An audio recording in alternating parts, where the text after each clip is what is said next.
So I'm gonna make a bit of a vloggy video, and I'm sorry, my camera is a little off today. It seems to be a little glitchy. I got a new bike, and I realized over the years I actually don't really have much to show or remember what kind of bikes I used to have and what parts. So I figured I'm gonna make a video on the bike I just built, and I think I'll probably make some videos of my clean and my crookers as well. But here, I'm at the Trials Park here in Port Moody, British Columbia. But here is the new bike. This is it. Let's do a quick run around. So it used to be a black frame that had this yellow and blue, like it was either a sticker or a paint that was on it. It looked terrible. So I decided to strip it. But what I didn't realize is that stripping it was going to be a pain in the butt. It was so much work. All of the paint just or the sticker, whatever it was, just kind of clumped all over the frame, and I couldn't get rid of it. So I decided to paint it white, which was an endeavor. All the bikes at home are now covered in white paint. Slightly, there's overspray. So this was supposed to be a very cheap bike that I was just going to build up. I had bought a Echo off of Andre, my buddy Andre, and the plan was to swap out the frame and use a bunch of the old parts, and that was it. At the end of it all, it's literally just the cranks that are from the bike. That's it. Nothing, not a single thing is from that bike.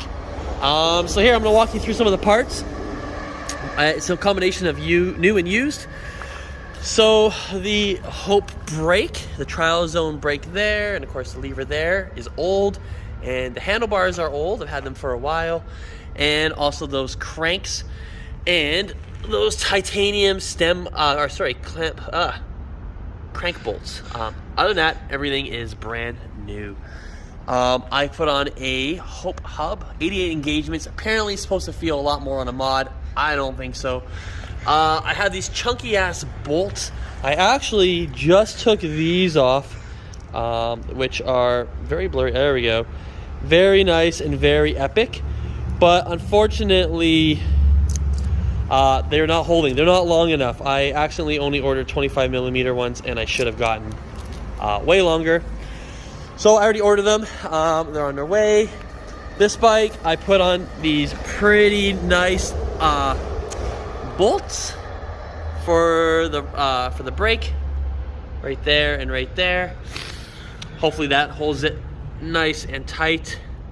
I have a clean rotor on there, clean pedals with really nice anodized titanium crank bolts, or sorry, pedal bolts. I went with some Echo brake clamps with, of course, titanium. Everything is rainbow titanium, by the way, on here. Even the front fork bolts. Why won't that show? There we go. I think. Maybe not. Anyways, this is the bike. I went with as much purple as I could, so I could only really find 1, 2, 3, and then the brake and the hub, so 4 or 5. Other than that, everything is rainbow titanium, which is closest to purple because there's a lot of purple in there. But yeah, so here's the whole bike. My first ride, I'm definitely going to be changing that stem, I'm sure, the bar angle, all of that. But it is a Play K2 or K3 frame with a clean fork. It's all 1 1/8, so nothing oversized.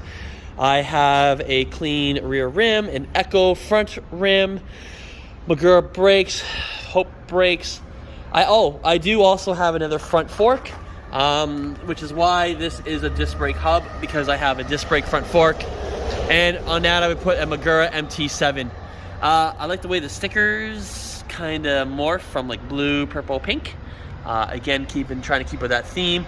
Andre also helped me with the sticker scheme, printing off the stickers. I was going to put one in the head tube area, but I thought that looks kind of nice just as it is.